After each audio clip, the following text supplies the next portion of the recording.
Scandinavian এয়ারলাইন্সের একটি ফ্লাইটে মাঝ আকাশে এক ইঁদুরের কারণে ঘটেছে চাঞ্চল্যকর এক ঘটনা। নরওয়ের রাজধানী অসলো থেকে স্পেনের মালাগা যাওয়ার পথে এক যাত্রীর খাবারের বাক্স থেকে বেরিয়ে আসে একটি জ্যান্ত ইঁদুর। এই অপ্রত্যাশিত ঘটনা ফ্লাইটের নিরাপত্তা ঝুঁকি তৈরি করে, ফলে ফ্লাইটটি জরুরি অবতরণের সিদ্ধান্ত নিতে বাধ্য হয়। এয়ারলাইন্সের মুখপাত্র ওয়েস্টিন স্মিথ বার্তা সংস্থা এফপিকে জানান, ইঁদুরটি প্লেনের নিরাপত্তার জন্য বিপজ্জনক হতে পারে, বিশেষত প্লেনের গুরুত্বপূর্ণ তারগুলো চিবিয়ে কেটে ফেলতে পারে। তাই সম্ভাব্য বিপদ এড়াতে ফ্লাইটটি ডেনমার্কের কোপেনহেগেনে জরুরি অবতরণ করে।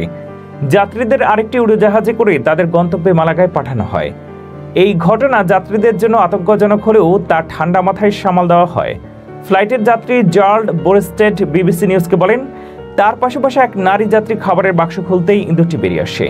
পরিস্থিতিটি শান্তভাবে সমাধান করা হলেও ফ্লাইটটি নির্ধারিত গন্তব্যে পৌঁছাতে কয়েক ঘন্টা বিলম্ব হয়। উল্লেখ্য, এই ধরনের ছোট প্রাণী যেমন ইঁদুর এয়ারলাইন্সের জন্য বড় বিপদ হতে পারে, কারণ তারা প্লেনের ভেতরের যে কোনো তার চিবিয়ে ফেলে উড়োজাহাজের ইলেকট্রনিক সিস্টেম বিপর্যয় ঘটাতে পারে। এই কারণেই ইঁদুর জাতীয় প্রাণী উঠানো নিষিদ্ধ। এই ঘটনায় কোনো বড় দুর্ঘটনা না ঘটলেও জরুরি অবতরণের কারণে যাত্রীদের যাত্রা দীর্ঘায়িত হয়। এটি ছিল এক সপ্তাহের মধ্যে দ্বিতীয়বারের মতো কোনো জ্যান্ত প্রাণীর কারণে ভ্রমণ বিঘ্নিত হওয়ার ঘটনা।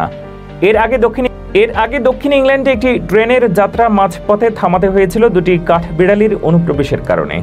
এই ধরনের ঘটনা এয়ারলাইন্স ও ট্রান্সপোর্ট কর্তৃপক্ষের জন্য একটি গুরুত্বপূর্ণ ইঙ্গিত যে কোনো ধরনের প্রাণীর উপস্থিতি পরিবহন ব্যবস্থায় বড় রকমের সমস্যার সৃষ্টি করতে পারে।